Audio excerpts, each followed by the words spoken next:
В республике продолжается активное голосование за места благоустройства в рамках комфортной городской среды. Свой выбор уже сделали почти 18 тысяч жителей Коми. Тройка лидеров по количеству проголосовавших – Сыктывкар, Усинск и Воркута. В столице по-прежнему наибольшее количество у Соборной площади перед Свято-Стефановским кафедральным собором. В Воркуте лидирует сквер на бульваре Пищевиков, а в Усинске – сквер имени Валентины Ефремовой. Совсем немного времени осталось до окончания голосования по выбору общественных территорий, которые будут благоустроены в 2022 году в рамках национального проекта формирования комфортной городской среды.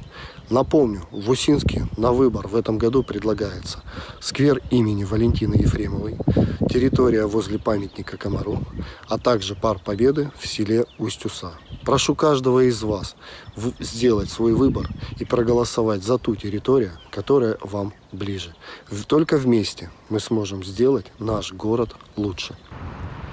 Напомним, голосование за объекты благоустройства продлится до 30 мая. Принять участие может любой житель Коми старше 14 лет.